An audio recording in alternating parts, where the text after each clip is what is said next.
السلام علیکم دوستو، آج ہم آپ کے سامنے ایک ایسے شخص کا قصہ بیان کرنے جا رہے ہیں جس نے 99 قتل کیے تھے۔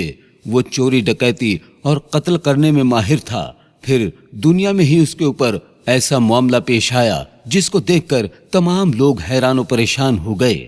دوستو، یہ ویڈیو آپ کو اندر سے جھنجھوڑ کر رکھ دے گی۔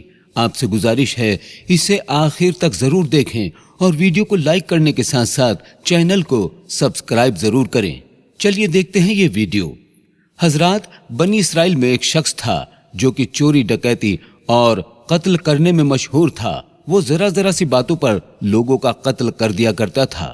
جب اس نے 99 قتل کر دیے تو اس کے دل میں اچانک سے خیال آیا کہ مجھے بھی اللہ تعالیٰ کے سامنے حاضر ہونا ہے۔ میں اپنے رب کے سامنے ان لوگوں کے قتل کی کیا وجہ بتاؤں گا؟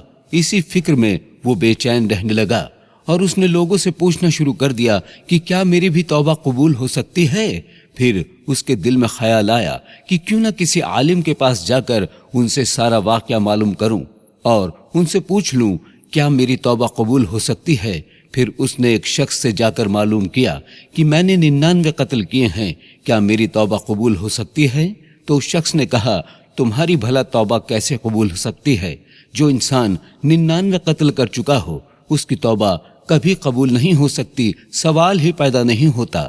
جب قاتل نے اتنا سنا تو اسے اور غصہ آیا اور اس نے کہا کہ میں 99 تو ویسے بھی کر چکا ہوں، کیوں نہ اب 100 ہی پورے کر لوں۔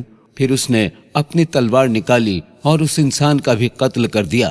اس شخص نے اس کا قتل تو کر دیا لیکن اس کے دل میں خیال وہی رہا اور بے چینی اور زیادہ بڑھ گئی کہ میں نے خام خواہ اس کو قتل کر دیا۔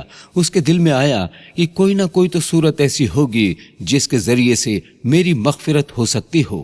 پھر اسی جستجو میں وہ لگ گیا اور اس نے لوگوں سے یہ معلوم کیا کہ اس دنیا میں سب سے بڑا عالم کون سا ہے تاکہ میں ان سے اپنا مسئلہ معلوم کر سکوں۔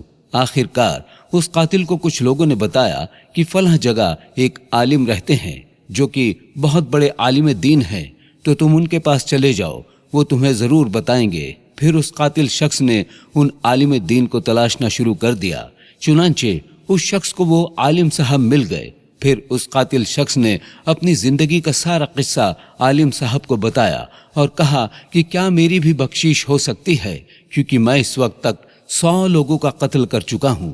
تو عالم دین نے کہا، کیوں نہیں، اللہ تعالیٰ ہر کسی کی دعا کو قبول کر سکتا ہے، کیونکہ اللہ کی رحمت کا سمندر تم جیسے گناہ گاروں کے گناہوں سے کئی گنا بڑا ہے اور وسیع ہے۔ پھر عالم صاحب نے اس شخص سے کہا کہ فلاں جگہ پر کچھ لوگ رہتے ہیں، تم ان کے پاس چلے جاؤ، کیونکہ وہ صرف اللہ کی عبادت میں مشغول رہتے ہیں۔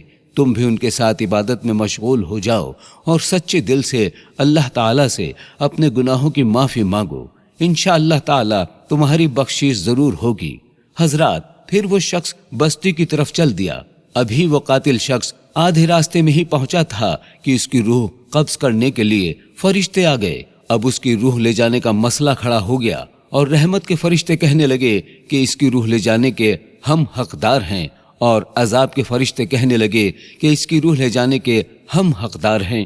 رحمت کے فرشتے کہنے لگے کہ یہ انسان اپنے گناہوں سے توبہ کر کے نیک لوگوں کے پاس عبادت کرنے کے لیے جا رہا تھا، اس لیے اس کی روح کو ہم لے کر جائیں گے۔ اور عذاب کے فرشتے کہنے لگے کہ اس نے اپنی ساری زندگی گناہوں میں کاٹ دی ہے، اس لیے اس کی روح کو ہم لے کر جائیں گے۔ اسی دوران ایک آسمان سے فرشتہ انسانی شکل میں حاضر ہوا۔ بعض روایت میں یہ ہے کہ وہ فرشتہ حضرت جبرائیل علیہ السلام تھے۔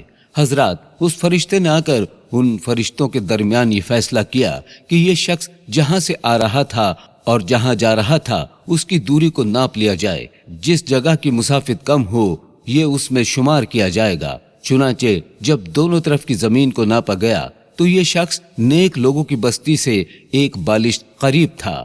حکم ہوا کہ اس کو رحمت کے فرشتے لے کر جائیں، کیونکہ اللہ تبارک و تعالی نے اس کی مغفرت فرما دی تھی۔